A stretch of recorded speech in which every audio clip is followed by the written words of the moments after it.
মৰমবোৰ সদায় মৰম হৈ থাকিব দিয়া। মৰমক অভিনয় দৃষ্টিৰে নাচাবাচোন। কাৰোবাৰ অন্তৰত দুখ দি তুমি জানো পাৰিবা সুখী হ'ব? নমস্কাৰ, নমো নমো প্ৰসন্ন হৰি গোপাল গোবিন্দ জয় জয়।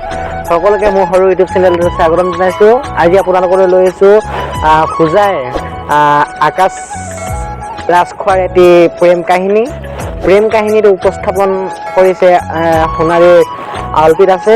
আৰু মই কাহিনীটো নাজানো যদিও অলপমান আমোল ওলাই দিছোঁ আপোনালোকৰ মাজত। কাহিনীটোৰ নাম আছে সঁচা প্ৰেম তুমিয়ে আছিলা। এই কাহিনীটোৰ মেইন ভকত আমাৰ আকাশ ৰাজখোৱা আৰু পিয়ু বৰা, ভকতনি দুইজন। এতিয়া মানে কাহিনীটো তেওঁলোকৰ স্কুলৰ জীৱনৰ যি লভ প্ৰেম তাৰ ওপৰত লিখিছে। কাহিনীটো আপোনালোকে হয়তো কিছুমানৰ গাত লাগিব পাৰে, গাত নালাগিব পাৰে, ডনকে হা। ক'ৰবাত কিবা ভুল হ'লে ক্ষমা কৰিব। প্ৰথম লাভ ষ্টৰিটো পঢ়িছোঁ মই। আগৰ মোৰ লাভ ষ্টৰিখিনি আমাৰ হৰি শইকীয়াই পঢ়িছিল।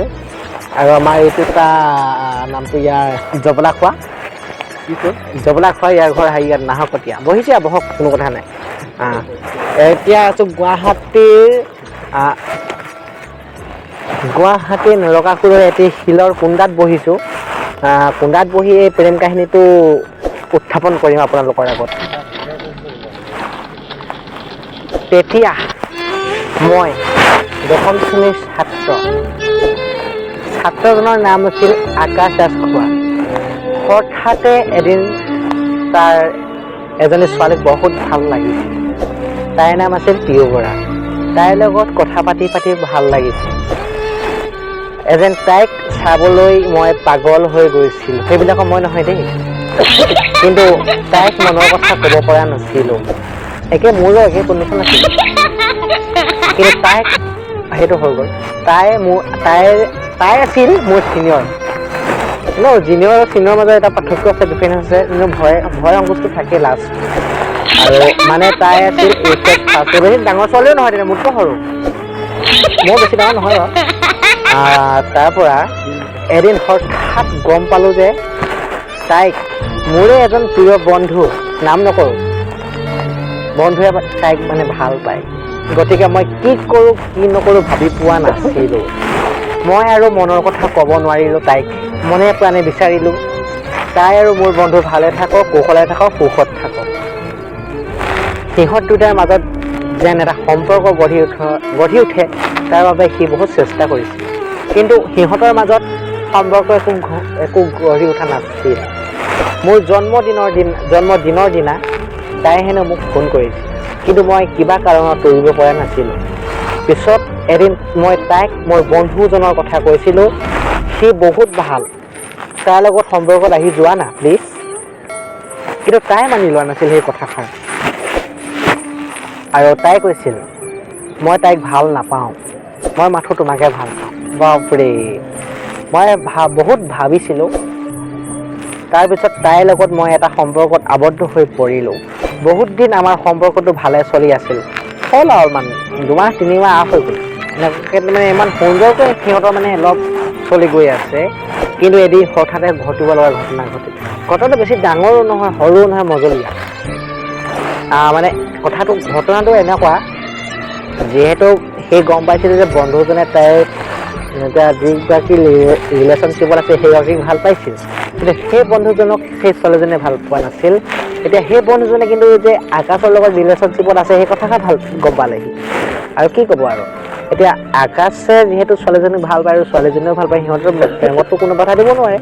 সেইদৰে বন্ধুজনেও তেওঁলোকৰ ৰিলেশ্যনশ্বিপত বাধা দিব নোৱাৰিলে। কিন্তু মানে কি হ'ল, আকাশৰ লগত আৰু বন্ধুজনৰ মাজত এটা খুব তেওঁলোকৰ যিটো সম্পৰ্ক, বন্ধুত্বৰ যিটো সম্পৰ্ক আছিল, সম্পৰ্কটো মানে বিজুতি ঘটিল। সেই সম্পৰ্কটো একো নহ'ল।